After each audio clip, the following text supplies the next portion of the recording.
kawasan hutan lereng Gunung Arjuna. Polusi udara di kota Depok, Jawa Barat tertinggi pada hari ini, jauh melewati DKI Jakarta. Hujan deras yang mengguyur Trenggalek selama beberapa jam mengakibatkan banjir bandang. 90% karang bercabang dan 50% karang batu mengalami pemutihan.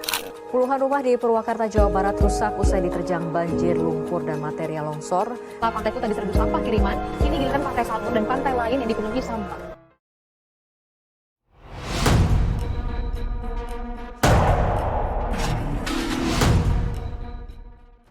Good Anthropocene atau Anthropocene yang baik adalah konsep yang mengajak manusia untuk memikirkan kembali lingkungan hidup dan menolak ekomodernisme. Konsep ini muncul dalam konteks pemikiran politik hijau.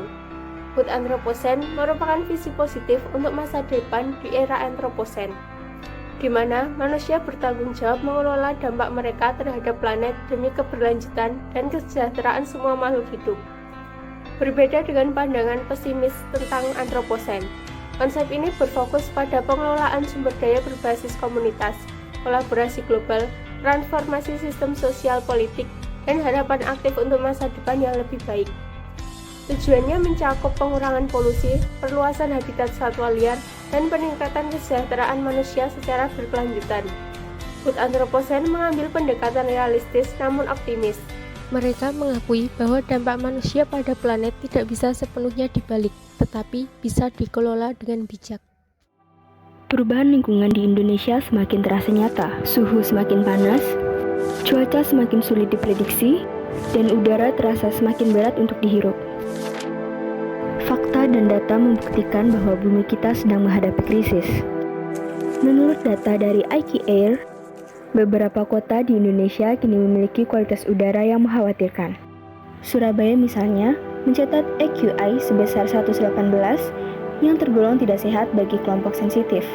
Tangerang Selatan dan Depok juga menghadapi situasi serupa dengan AQI masing-masing 101 dan 88. Bahkan pada tahun 2024, Tangerang Selatan dinobatkan sebagai kota paling berpolusi di Indonesia dengan AQI mencapai 155. Tak hanya polusi udara, hutan yang seharusnya menjadi benteng alami kita juga terus berkurang. Data dari Global Forest Watch menunjukkan bahwa Indonesia mengalami kehilangan tutupan hutan dalam jumlah besar akibat ekspansi industri, pertanian, dan aktivitas ilegal. Padahal hutan berperan penting dalam menyerap karbon dan menjaga keseimbangan iklim. Semakin banyak hutan yang hilang, semakin tinggi emisi karbon yang dilepaskan ke atmosfer. Hal ini akan mempercepat laju perubahan iklim, sehingga meningkatkan risiko bencana alam seperti banjir, longsor, dan kekeringan. Dampak dari kerusakan lingkungan ini terlihat jelas dari peningkatan suhu harian di berbagai wilayah. Berdasarkan data dari BMKG pada 6 April 2025, suhu maksimum harian di beberapa stasiun meteorologi di Indonesia tercatat mencapai lebih dari 33 derajat Celcius. Fenomena ini menunjukkan bahwa suhu ekstrim kini mulai menjadi kondisi yang umum di berbagai daerah. Selain itu, peningkatan indeks ultraviolet juga menjadi salah satu indikator penting. Kenaikan indeks UV menunjukkan bahwa radiasi matahari yang masuk ke permukaan bumi semakin tinggi, yang juga berkaitan erat dengan meningkatnya suhu udara. Kondisi ini tidak hanya berdampak pada kenyamanan, tetapi juga dapat membahayakan kesehatan manusia, terutama dalam jangka panjang. Dengan kata lain, meningkatnya suhu maksimum harian dan indeks UV yang tinggi menjadi sinyal kuat bahwa bumi sedang mengalami pemanasan yang signifikan. Fakta ini seharusnya menjadi pengingat bagi kita semua untuk segera mengambil langkah nyata dalam menjaga dan memulihkan lingkungan. Kerusakan lingkungan disebabkan oleh kombinasi berbagai aktivitas manusia yang tidak berkelanjutan. Pertama, deforestasi.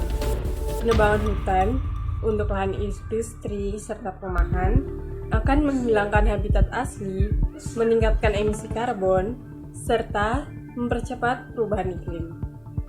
Kedua, polusi industri dan kendaraan. Jadi perlu diketahui bahwa polusi yang ada saat ini kan merupakan emisi gitu ya. Kalau menurut penelitian di bidang lingkungan, ini merupakan emisi hasil dari pembakaran.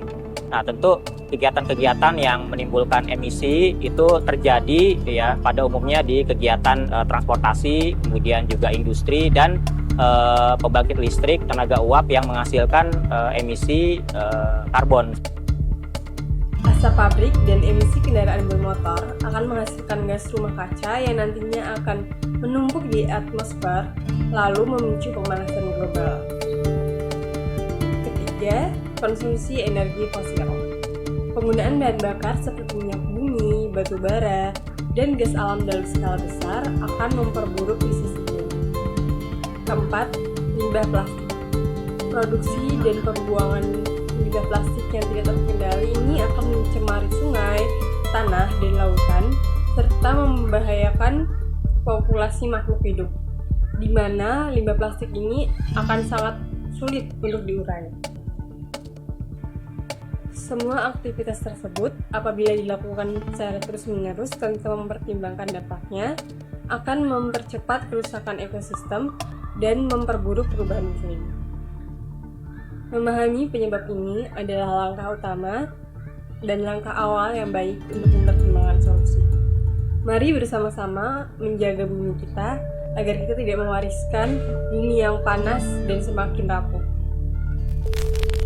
Suhu global yang terus meningkat memicu krisis iklim. Data Organisasi Meteorologi Dunia atau WMO menunjukkan suhu rata-rata tahun 2019 sudah lebih panas 1,1 derajat Celcius. Peningkatan suhu tersebut akan mempercepat pencairan es di kutub yang kemudian akan menyebabkan naiknya permukaan air laut. Kota Jakarta yang berada di pesisir mengalami penurunan tanah hingga 6,7 inch setiap tahunnya akibat dari efek pemumpaan air tanah yang berlebihan. Masa mengkritik pemumpaan air tanah secara luas dapat menyebabkan wilayah Jakarta akan cepat tenggelam. Kelangkaan air bersih juga akan menjadi krisis global. Kekeringan yang berkepanjangan akan melanda banyak wilayah, memicu konflik dan memperparah kemiskinan. Sumber pangan pun terancam, lahan pertanian rusak, hasil panen menurun, dan harga pangan mengalami kelonjakan drastis. Kebakaran hutan berpotensi menjadi bencana tahunan akibat dari perubahan iklim dan aktivitas manusia yang tidak terkendali. Asap yang dihasilkan akan mencemari udara, menurunkan kualitas kesehatan masyarakat, serta mengganggu aktivitas sosial dan ekonomi. Dampaknya tidak terbatas pada wilayah terjadinya kebakaran, namun meluas hingga lintas negara melalui pergerakan angin dan partikel polutan di atmosfer. Dan mungkin yang paling menyedihkan yaitu kepunahan massal. Ribuan spesies tumbuhan dan hewan yang tak mampu beradaptasi dengan cepat akan lenyap dari muka bumi, mengganggu ekosistem yang menopang kehidupan kita. Kita hidup di era antroposen, di mana aktivitas manusia menjadi pendorong utama perubahan planet ini. Kenyataan bahwa dunia semakin rapuh sudah nampak nyata di depan mata kita. Visi Good Anthropocene muncul sebagai harapan bagi bumi kepada manusia untuk segera bergerak dan berdampak. Melalui transisi ke energi terbarukan, reforestasi, pengurangan limbah plastik, dan inovasi teknologi ramah lingkungan, kita bisa menciptakan masa depan yang berkelanjutan. Transisi menuju energi terbarukan semakin mendesak di tengah krisis iklim global. Pemerintah dari berbagai negara di seluruh dunia mulai merencanakan, menyusun, serta mengaplikasikan kebijakan yang berorientasi terhadap pelestarian lingkungan. Harapannya adalah kita mampu mencapai status beban emisi karbon dan mengurangi jumlah tumpukan gas rumah kaca di lapisan atmosfer bumi ini. Energi surya, angin, dan hidro mampu menggantikan ketergantungan pada sumber energi fosil yang mencemari udara. Negara-negara maju telah membuktikan bahwa energi terbarukan tidak hanya ramah lingkungan, tetapi juga efisien dan berkelanjutan. Contohnya di Jerman. Negara ini merupakan pemimpin di Eropa dalam pertumbuhan pembangkit listrik tenaga surya dan angin. Energi surya dan angin menjadi penyumbang terbesar pembangkit listrik yang mencapai 59% pada tahun 2024. Energi tersebut menghasilkan rekor sebanyak 206 terawatt-hour antara Januari dan September tahun 2024, di mana jumlah ini cukup untuk memasok listrik sekitar 5,9 juta rumah tangga. Dengan investasi dalam infrastruktur hijau, kita bisa mencapai masa depan dengan udara yang lebih bersih dan iklim yang stabil. Hutan sering disebut sebagai paru-paru dunia karena perannya yang vital dalam menghasilkan oksigen dan menyerap karbon dioksida.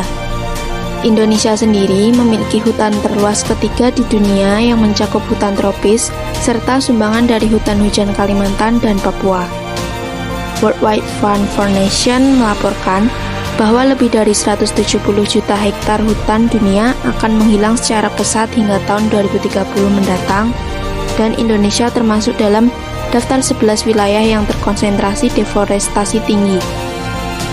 Namun, pemerintah Indonesia sudah berkomitmen dengan gerakan menanam sejuta pohon yang diperingati setiap tanggal 10 Januari. Peran dalam reforestasi tidak hanya sebatas pada pemerintah, tetapi perusahaan dan masyarakat juga mampu berkontribusi dalam pelestarian hutan untuk menunjukkan bahwa kolaborasi berbagai aktor sangat krusial untuk mencapai tujuan lingkungan yang lebih baik. Dengan demikian, proses reforestasi ini tidak hanya berfungsi untuk mengembalikan keanekaragaman hayati, tapi juga berperan penting dalam mengurangi dampak perubahan iklim yang ekstrim. Gerakan ini juga menjadi bentuk upaya kita dalam memperbaiki kualitas udara dan melindungi sumber daya air hingga mencegah bencana alam. Reforestasi bukan hanya sekedar kegiatan menanam pohon, tetapi merupakan investasi jangka panjang untuk masa depan bumi yang lebih sehat dan berkelanjutan. Melalui upaya ini, kita dapat mewariskan lingkungan yang lebih baik kepada generasi mendatang, sekaligus memperkuat hubungan kita dengan alam. Pengurangan limbah plastik turut menjadi perhatian masyarakat global. Setiap tahun, jutaan ton plastik berakhir di lautan yang membahayakan kehidupan laut dan mencemari rantai makanan kita.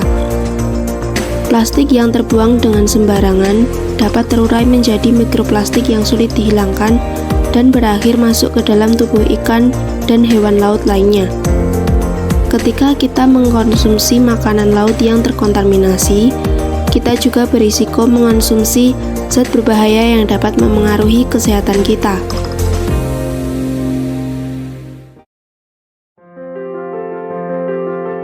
Untuk itu, penggunaan kemasan biodegradable menjadi solusi krusial untuk mengurangi dampak lingkungan dari sampah plastik konvensional yang membutuhkan ratusan tahun untuk terurai.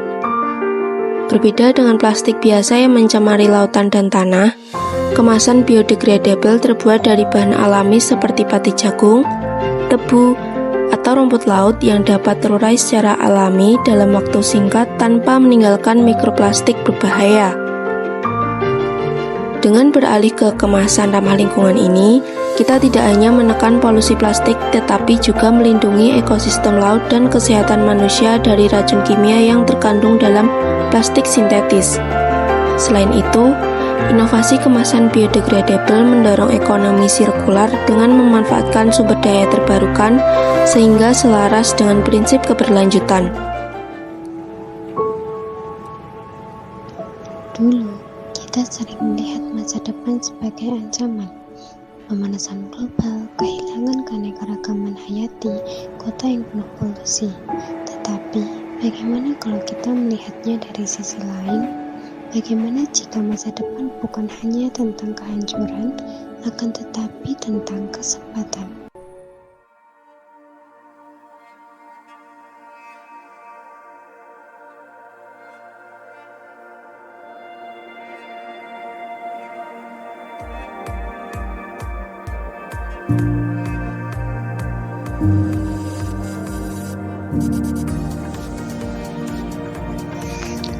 Sehingga dengan adanya good anthropocene bukan hanya sekedar mimpi, akan tetapi arah baru peradaban.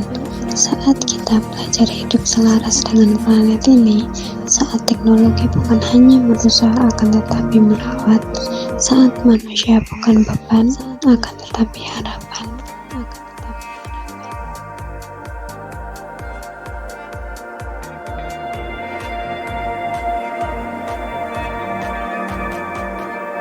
kasih.